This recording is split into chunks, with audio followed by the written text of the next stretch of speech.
Hey, what do you hear? What do you say? My name is Dami. I'm a guitar player, audio engineer, and sometimes I make content like this on YouTube. One of the big rabbit holes you can fall into as a content creator, as someone who records videos, especially when you're by yourself, it's the challenge of getting good quality audio. I cannot count how many times on the channel that I've recorded amazing videos or have great video ideas, and then all of a sudden I'm done with the recording and I listen to the playback and the audio is terrible and the videos never make it to the light of day. Or sometimes I have to go through the painful process of starting all over again and re-recording those contents. Sometimes they get really overwhelmingly stressful when it comes to get good audio.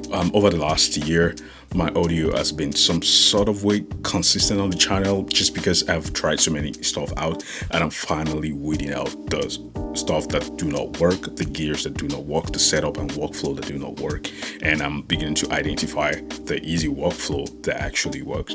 If you are familiar with the channel, you know I hate post-productions. Most of the audio that you hear on the channel are recorded straight into my camera, and I go through a very lengthy, painful process of making sure I have perfect audio that goes straight into the camera, finished audio. I do not use my camera preamps. If you don't know what preamps are, they are audio components. Could be analog, could be digital. What they do is they enhance and boost your audio signal to a place where it's audible, and sometimes they color the sound to make it have some sort of sound character. Now, all the cameras that you own have some sort of preamps in them so that the signals that you send in get leveled up to a point where you can actually hear them. There's a lot of coloring to them. There's different flavors and tastes to preamps, so you can get different sound from camera to camera, from audio interfaces to audio interfaces, and from dedicated preamps. Now, we're not talking about all this big budget stuff. We're just talking about, someone who wants to record. You probably have an audio interface set up for yourself, or sometimes you don't even have that. You might probably have a recorder.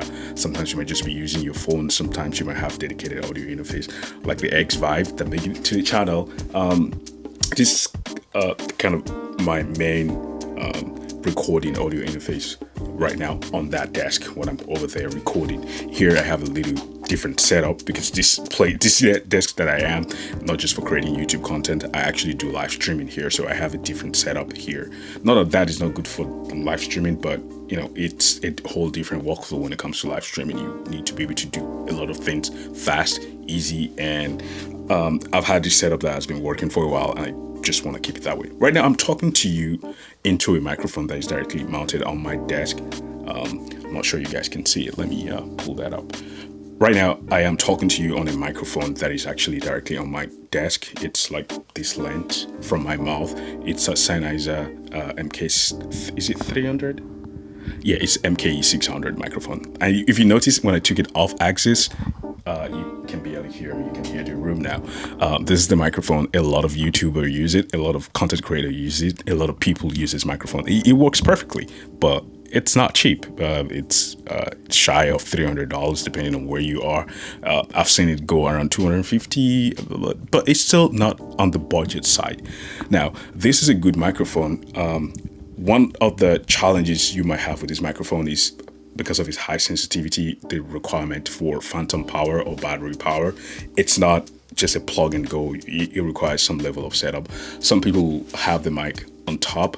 Some will have it somewhere hanging just off axis, and some people actually do have it on camera and you can actually see it, and the proximity effect is not really that bad, and even if you're far away you can still hear it good. Now, it's not just coming straight into my camera. I'm doing a lot of processing here to make it sound this polished. What I have here is a Yamaha AG06. If you can see that over here on my B camera here. Oh yeah, I do have a B camera now.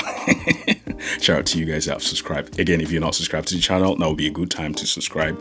It helps the channel grow, and I do appreciate every like and subscription. I see you guys. We're on our way to 5K, and a subscription will be very appreciated.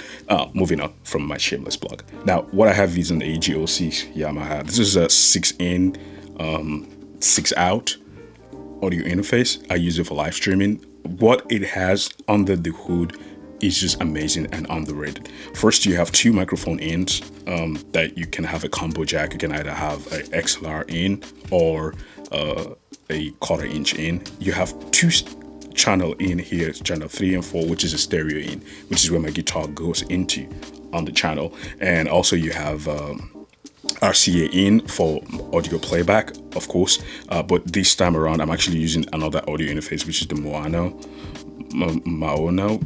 Just can't say it right. I have these for my live streaming, and mostly what I use this for is just for the sound part. Like the only reason I bought this audio interface is just for the sound part. That is why I have that for sound effect on live stream. I could have just used this audio interface as my main microphone hub, but I just want that in here. But sometimes I also connect this microphone, which is the SM7B, to that workflow here, and I have the compressor from Triton Audio just to kind of boost and add some compression for live streaming when I'm doing live streaming. But for head talk like this, I like to use this one.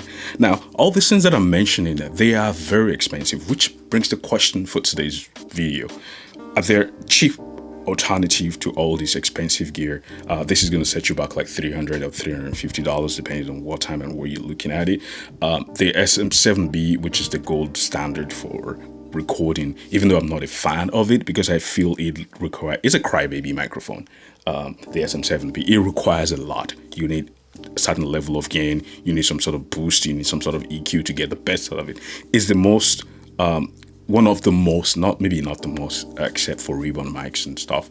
It's actually very transparent microphone, and you need to always shape it to your own style and voice, and a lot of people do not understand that, which is why a lot of people get frustrated and just buy into the hype and just manage it as well. It's not my favorite mic, but I tend to use it for live streaming just because it just sounds good, and it requires less work when you're on a live stream. It sounds good. Before recording and talking a video like this, I don't really fancy it that much. I prefer this, which is more natural sounding, which is the MK series, by the way. So yeah, today I am trying out one of the alternative here. This is called the Fifine AmpliTank microphone. You probably have seen a lot of videos on it, but I'm not sure you've seen it being compared to other microphones. I have a lot of microphones in the studio, ranging from cheap ones to really expensive ones. I've always wanted to try the budget side of things and how to get the best quality out of them, and if they actually worth that price that you pay for them, because they are cheaper and they're more accessible. So the question is, can I still get professional sounding quality from them? And that's what we're going to find out today. I've already made my point with this Maono audio interface being a cheap one, and just using something like this, like the Triton Audio compressor, just kind of changed the whole game with the microphone. When I plugged the SM7B into this, I almost did not get any audio from it, but using that, it just kind of boosted up. If you've not seen my video about that Triton Audio, you can go check them out over there. All right, so this is the Fifine Tank3 podcast microphone. It's a dynamic mic, so you won't be needing phantom power.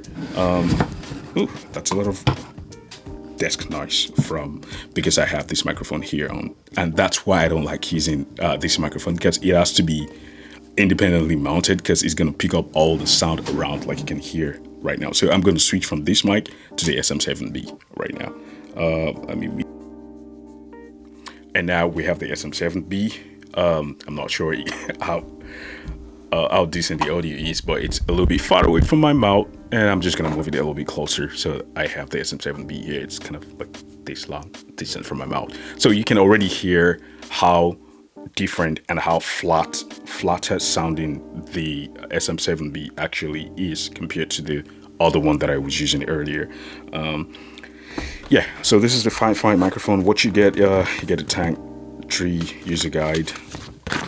Nobody really reads any of this, but it just tells you how to mount it, how much you should have it away from you, about 6 inches. A lot of people don't actually pay attention to these, but the distance from your mouth to the microphone can make a whole lot of difference. The closer you get, the more the proximity effect. And microphone like the SM7B actually sound better the closer you are to them. But for videos like this, I don't like to, have the microphone in my mouth like that and keep talking to it. So I tend to move a little bit away. Now, all these microphones are not in their raw state. This has some level of gain and compression going into the camera. So this is not what it would sound like out of the box. for you. And yeah, pretty nice packaging. One thing I like about this is the ability to have it as a USB microphone and also as an XLR microphone. I will be using it as an XLR microphone because I already have an audio interface.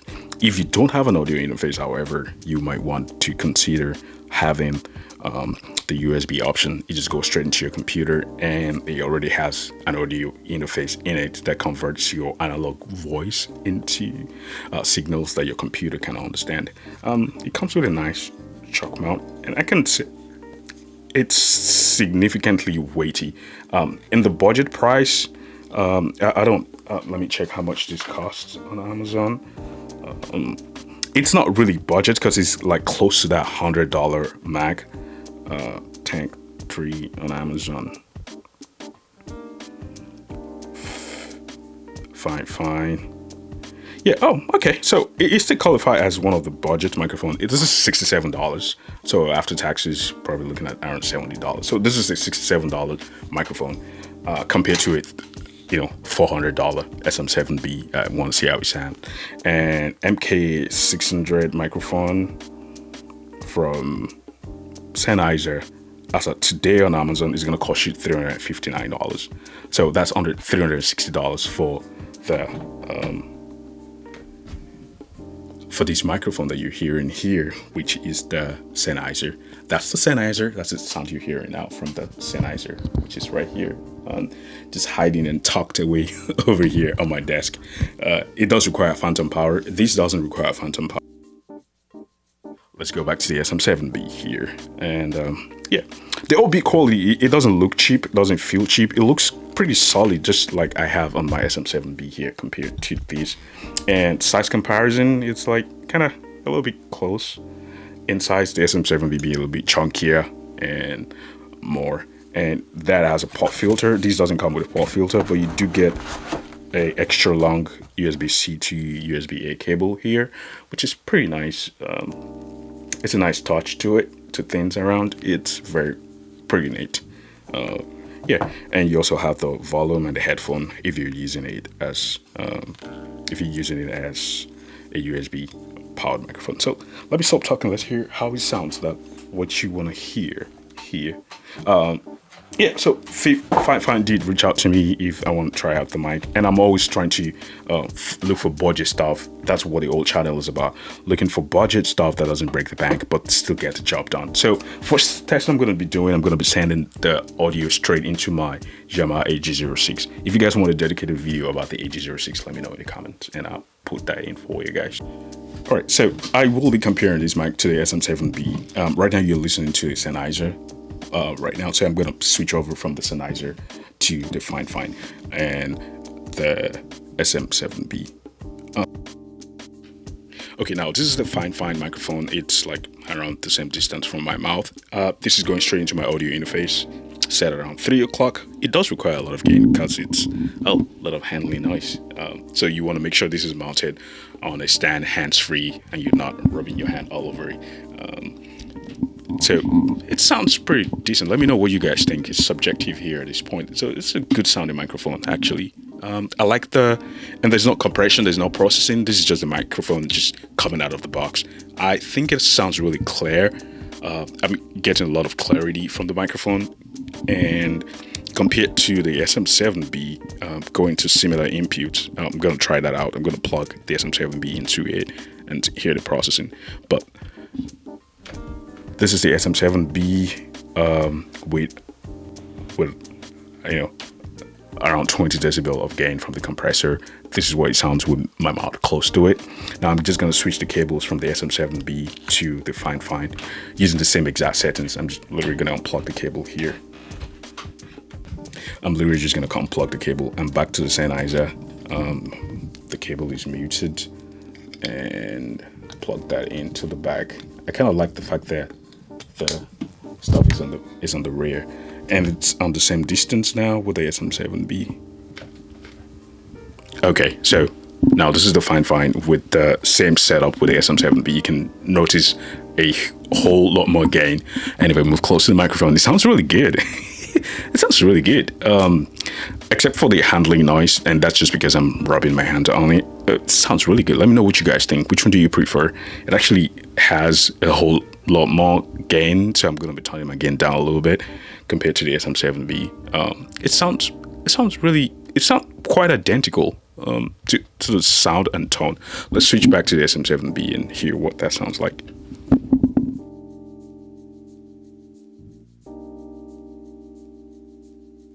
Okay, exact same settings with the SM7B. This is significantly louder.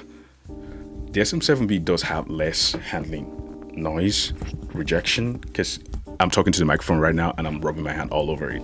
It doesn't have all that noise sound. But for for $69 and $400, if you can mount things properly on a good stand, I think this is a really good budget microphone. And the USB option, which you don't have with SM7B, is just a good one. And again, this actually looks good on like a live stream. It has that nice vibe to it. It looks good on camera. So if aesthetics is something that you care about, I think you can consider that. Now back to my MK600, which is kind of a totally different directional microphone. It's being used more like a boom mic. So there you have it. You can hear the three different microphones and how they sound. Three different price point: $359 or $360, $370.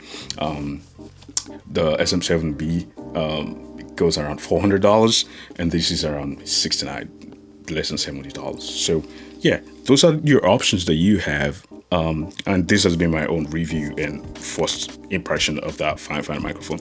Overall, the pros, it sounds really good. It requires less gain compared to the SM7B or SM57, which are similar mics. There's so many videos on YouTube talking about how similar those microphones are. Form factor, it looks nice. It sounds good even without any enhancement and all that stuff. Just a little bit of gain and you're good to go. Another advantage that I think about it that I kind of like, I like the arm. So when you mount it, it gives you enough room. It doesn't take too much space around your desk. You can literally hang it somewhere around here and have the microphone not being so invasive in your setup, which is what I'm going to do right now. So this is a Fifine microphone. It's a Tank3 and it looks good. This is what it sounds like, very close to my mouth in this type of setup. Overall, it sounds really good.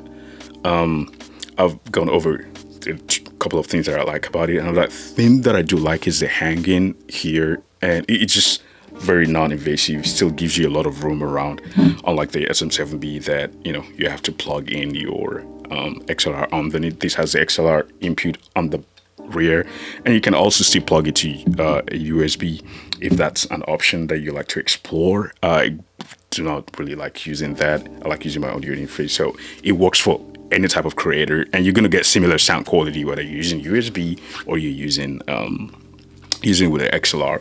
So far it sounds good, and this is how far it is from my mouth, and it's not that far and it's not really that close either. I think it's just kind of a perfect mix between having a budget microphone and something that actually sounds good. If you're just starting out and you just need something on your desk that looks good on camera, that you can use headphones with if you're using it with a computer, or just have it go straight into your audio interface. I think it actually does sound good and it looks good for the price that it comes with. It doesn't require too much gain compared to the SM7B. And the distance here, and again, I'm not using a pop filter with it, and it does handle plosive really nice, which is another advantage. I have two problems with it though. Number one, the handling noise. That is a lot. So if you have to move something or touch it on your desk, you're gonna hear that, and that will be annoying. And another thing that I don't like about the design is the knobs here. Maybe I'm just nitpicking here. I'd rather have like smaller knobs so it's less visible, because it kind of takes away from the aesthetics. It would have just been nice if it was just flush and you have all the controls on the bottom or somewhere hidden, tucked away, or even a smaller button. That's just me nitpicking. But overall, if you don't want that part on your camera, you can always switch it around and not have that part showing up on camera if that's a concern for you. Overall, this has been my review, and I've been using the microphone here. I think this has a place in my studio. I'm definitely going to live stream with it and see how it works. You're probably going to hear it soon on my live stream. And by the way, if you don't know, I go live sometimes on YouTube here. So subscribe to get a notification and click that notification bell so you know when I go live, and we can jam together, talk together, play guitar live, and do all that great stuff. So yeah, this has been my review of the Fifine microphone Tank 3 model. Let me know what you think, if it's something you like.